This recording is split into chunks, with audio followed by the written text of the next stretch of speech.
Let's talk about what happens when rejection becomes a routine and love turns into obligation. It wasn't a fight. It wasn't cheating. It was Tuesday night at 7:43 p.m. I know because I stared at the microwave clock the entire time we ate in silence. She had penne. I had leftovers. The sound of her fork scraping the plate was the only proof we were in the same room. And when she was done, she stood up, said thanks, and walked to the bedroom. Alone. No kiss. No good night. No glance. Again. So, I started a game. Every morning, I'd leave before she woke up. No goodbye. No coffee. No waiting to hear her slippers hit the floor. Just keys, jacket, gone. She didn't text. Didn't ask where I went. Didn't notice that I had started avoiding her the same way she'd been dismissing me, night after night. Here's the part one can't get over. She wasn't angry. She was bored. And somehow, that felt worse. And then came the post-it note. Yes, a damn post-it. Yellow, stuck to the bathroom mirror. 5 words. Can we talk tonight? L. I stared at it for 10 straight minutes. My stomach twisted in that sick way where hope and dread collide. What did she want to talk about? An apology? A confession? A divorce? Or worse, nothing important at all? I came home early, cleaned the apartment, shaved, even changed the sheets. I lit the overpriced candle she once said smelled like her grandmother's garden. I waited and waited until 9:52 p.m. She never came home. And when she finally walked in, she was laughing. Laughing into her phone. Someone else was on the other end. Someone named Milo. And I hadn't heard her laugh like that in months. She didn't see me when she came in. That laugh. Light. Carefree. A sound I hadn't heard in months. It echoed louder than anything I'd ever screamed in my head. She was still on the phone when she dropped her bag by the door, still giggling when she took off her coat. Then she paused, like she just remembered something, and said into the receiver, "Hold on. I'll call you back in a sec." Our eyes met. Not shock. Not guilt. Just surprise. Like she'd forgotten I lived here too. I didn't ask who Milo was. I didn't need to. The way her voice hardened, instantly, almost defensively, told me everything I didn't want to hear. "Oh, it's just a guy from the studio," she said, walking past me like we were co-workers, not spouses. "He helps with lighting. I didn't think you'd be home." Right.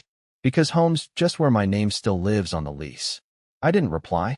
I just stared at the dinner table I'd reset like an idiot. The candle now melted halfway, the wine untouched. She noticed. She paused. "Were you waiting for me?" she asked, already knowing the answer. "I saw your note," I said. "You wanted to talk?" That froze her. For a split second, she looked like she didn't remember writing it. Then she gave a tired sigh and said, "Yeah, but I'm exhausted. Can we do it tomorrow?" I nodded. Not because I agreed, but because I was done begging. The next morning, I left before the sun rose. Again. And that's when something started shifting in me. Not rage. Not heartbreak. Something colder. A numb kind of clarity. I didn't want to fight. I didn't want answers. I wanted distance. So I stopped reacting. I didn't ask about Milo again. I didn't bring up the missed talk. I didn't wait up. I stopped texting her memes, stopped offering to rub her back after long days, stopped making coffee for 2. She didn't protest. She barely even noticed. And then I saw it. Her lock screen.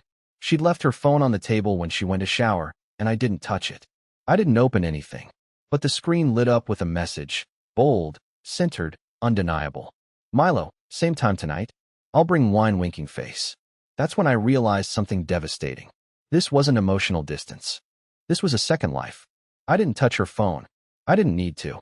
That one message told me more than 1,000 conversations ever could. Same time tonight. Not a time, the same time. That meant this wasn't new. This wasn't a slip-up. This was a pattern. A routine. And not mine. I didn't confront her. Not yet. Something in me needed more. Not revenge. Not even confirmation. I just wanted to see who she became when she thought I wasn't watching. So I started watching. I began small. I took sick days. Claimed I was working remote. Stayed home. Stayed quiet. I memorized the rhythm of her routine. Her exits. Her entrances. She always left around 5:40 p.m. Always said she was going to a late client call or studio revisions. Funny, her job has nothing to do with the studio. The first night I followed her, I parked a block behind her Uber. I felt ridiculous, like I was playing a character I never wanted to be. She got out in front of an apartment complex I'd never seen. No gym bag, No laptop, no folders. Just her, dressed casually, like comfort mattered more than excuses. And then Milo opened the door. He wasn't what I expected. Tall, yes, but soft in the face. Wore a loose hoodie and mismatched socks. He greeted her like they lived together. No fear. No hesitation. She stepped into that apartment like she belonged to it. No pause. No glance behind her. I didn't sleep that night. I didn't even cry. I just sat in the dark, playing back every moment over the last year that suddenly made a sick kind of sense. Every rejection, every rushed shower, every fake laugh over text. I wasn't even angry. I was embarrassed. I was background noise in a life she'd already replaced. The next morning, I packed a small bag. Not to leave, not yet. But I had to get out. Breathe. Think. I needed clarity. So I drove. No destination. Just hours on the road. Somewhere past the fourth gas station and the second energy drink, I realized something. She still didn't know I knew. And maybe that was the only power I had left. So I made a plan. Not to ruin her. Not to hurt him. Just to make her feel something. Anything. Guilt. Fear. Regret. I didn't care. I just wanted her to stop floating through this like I was already gone. But I had no idea what I'd discover next. Because that night, she lied again. And I was right outside the door when she did it. She told me she was meeting a coworker for dinner. Some charity gala thing. Said it was important, couldn't be rescheduled. She even dressed the part. Sleek black dress, silver earrings I hadn't seen in over a year, and a coat she used to save for special occasions. I almost admired the performance. Almost. But I already knew where she was going. And I was already 2 steps ahead. This time, I didn't follow from a distance. I waited. Right outside the building, parked across the street in a car I borrowed from a friend so she wouldn't recognize it. The kind of thing a sane man doesn't do unless he's been made invisible long enough to start losing grip. It was just after 7 p.m. when her rideshare pulled up. Same apartment complex. Same unit. But this time, she didn't check over her shoulder. She walked straight up like she lived there. And just before the door closed behind her, I heard it. A voice. Hers. I told him it's some work thing. He doesn't even ask anymore. He's just there. I froze. I wasn't shocked by the lie. I expected that. But how she said it, like I was a coat rack. A forgotten object. Just there. Not hurtful. Not cruel. Just indifferent. And somehow, that indifference hit harder than anything I'd ever imagined. I wasn't even a villain in her story. I was a placeholder. An old receipt she hadn't thrown away yet. I sat in the car for over an hour, just listening. I heard music. Laughter. Once, what sounded like champagne being opened. At one point, the lights dimmed in the living room, and I saw their shadows moving through the blinds. My hands clenched the steering wheel so tightly I left fingernail marks in the leather. But still, I didn't go in. I didn't knock. I didn't confront. Instead, I drove home and deleted every photo we'd taken in the last 2 years. Not out of rage. Just silence. She'd already erased me emotionally. I was just catching up. The next morning, I cooked breakfast. Made her favorite, scrambled eggs with goat cheese and avocado toast. I even poured her orange juice. When she walked into the kitchen, she blinked like she didn't expect me to be there at all. "Morning," she said carefully. "Morning," I replied, smiling. Because now I wasn't just watching. I was preparing, and she had no idea what was coming next. She didn't question the breakfast. She just sat down, sipped the orange juice, and barely touched the eggs. I watched her out of the corner of my eye, waiting to see if she'd flinch. She didn't, but her eyes were scanning me. The way I hummed while buttering toast, the way I asked if she wanted more pepper. She was searching for the cracks. There were none. Not yet. I spent that day at work like nothing had changed.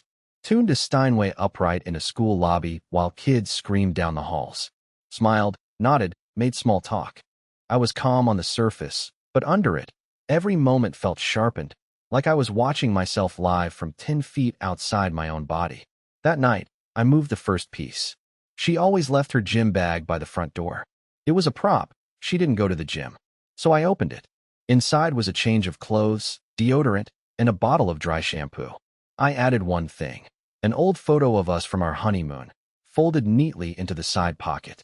Just enough to make her stop. Just enough to shake her confidence. She found it the next morning. I heard the rustling, then silence. No comment. No question.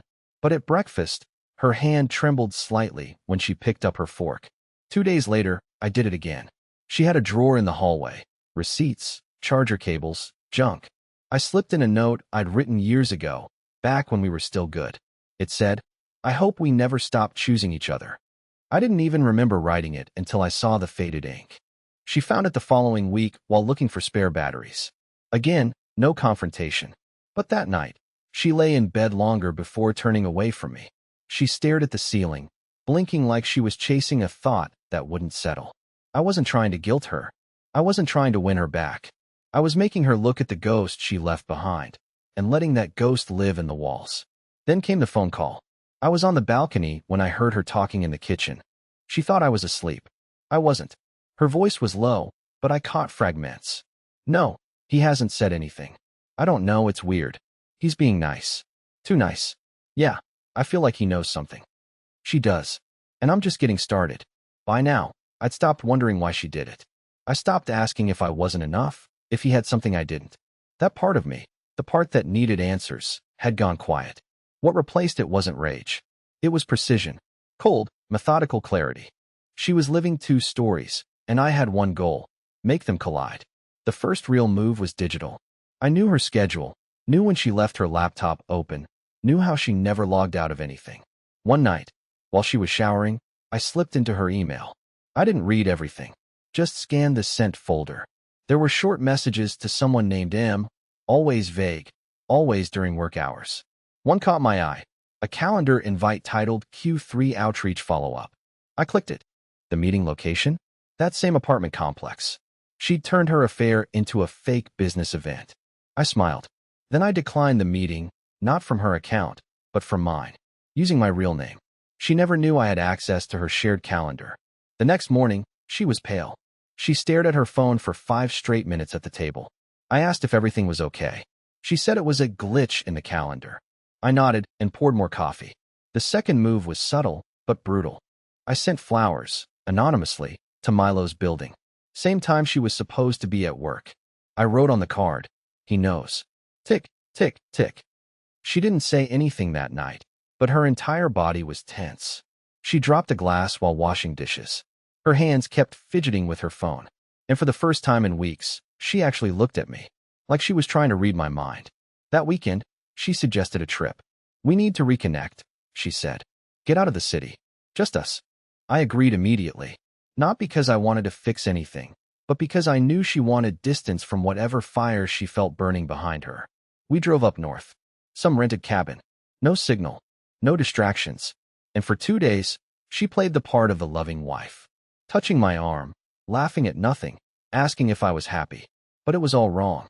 Her smiles didn't reach her eyes. Her questions were loaded. She was searching for the detonator, afraid I'd already pressed it. On the second night, she broke. Just after dinner, she said, "Is there anything you want to ask me?" I looked at her for a long time. Then I said, "No." "Why?" She didn't answer. She just stood up, went outside, and didn't come back for almost an hour. When she did, she looked different. Not guilty, not ashamed, just scared. And she should be, because the next thing I did wasn't subtle at all. When we got back from the cabin, she tried to act like something had shifted. She made breakfast 2 days in a row, left the TV off during dinner, even put her phone face down, like that somehow meant something now. I played along, smiled when she smiled, kissed her on the cheek before leaving for work. The performance was mutual, but I had already finished mine. While she was packing for that trip, I copied her phone's backup to my laptop. She never noticed the cable switch. Never thought I'd touch her charger dock, let alone mirror her cloud storage. I didn't dig for explicit proof. I wasn't interested in voyeurism. I was after patterns. And what I found wasn't just texts or voice notes. It was location history. She'd been at Milo's apartment 17 times over the last 2 months. Not just evenings. Lunch hours. Sunday mornings. Once on a day, she told me she was sick and stayed in bed with the blinds drawn. I had made her soup. She had been across town. But I didn't want a confrontation. I wanted exposure. So I printed it. A simple map. Red pins marking every visit. No explanation. Just dates and times. I slid the paper into her purse the night before our anniversary dinner. We had a reservation. Her choice. Candlelight, white tablecloths. The kind of place where you speak softly because it's more about appearance than appetite. She wore blue, her fallback color when she's nervous. I wore a suit I hadn't put on since her cousin's wedding. She was halfway through complimenting the wine when she reached into her purse to check her compact mirror. That's when she found it. I watched her freeze. Her fingers barely moved. She didn't take it out. She just stared into the purse for what felt like a full minute. When she finally looked up at me, her face was pale, her lips parted like she'd forgotten how to breathe. "I don't," she started. But I raised one finger. Gently. Not to silence her, but to pause the lie before it formed. "I know," I said. "That's all. I just know." No anger. No accusations. Just the weight of truth, sitting in the space between us like a third person at the table. She didn't touch her food. I finished mine slowly, politely, paid the bill, walked her to the car. The whole ride home, she didn't speak. When we got inside, she went straight to the bedroom, closed the door. I didn't follow, because now she was trapped inside her own story, and I wasn't going to save her from it. She didn't speak to me for 3 days after the dinner, not out of anger, but because the weight of being seen had finally settled on her shoulders. For once, she wasn't acting. The woman who used to float through our mornings, glued to her screen or a script, was now quiet. Still, like she'd been stripped of whatever stories she told herself to sleep at night. On the 4th day, she left the house early. I knew where she went. I didn't follow. I didn't check her location. I didn't need to, because I had already made my choice. When she came home, I was at the table with 2 mugs of coffee. She sat down slowly, like she wasn't sure if she was allowed to. I pushed one cup toward her. She looked exhausted, not physically, but soul deep. For the first time in months, she looked me in the eyes and didn't blink. "I don't know how to undo what I did," she whispered. "You don't," I said. "You just stop doing it." There was a long silence, one that didn't feel empty, just honest. Then she asked, "Are we done?" And I said, "No, we're just different now." She cried. Not loudly, not for effect, just quietly, like she hadn't realized until now how tired she was of hiding from herself. We didn't burn everything down. No explosive fight. No thrown plates or slammed doors. We didn't call lawyers or divide furniture. Instead, we agreed on space. Counseling. Time apart without closing the book. And for the first time in forever, I felt something I hadn't felt in months. Lightness. Maybe we'd rebuild. Maybe not. But I had stopped disappearing to keep peace. And she had stopped pretending I wasn't paying attention. Sometimes healing doesn't start with forgiveness. It starts with truth. So yeah, that's my story. I'm not a hero. I'm not a victim. I'm just a guy who finally stopped shrinking himself to fit someone else's silence.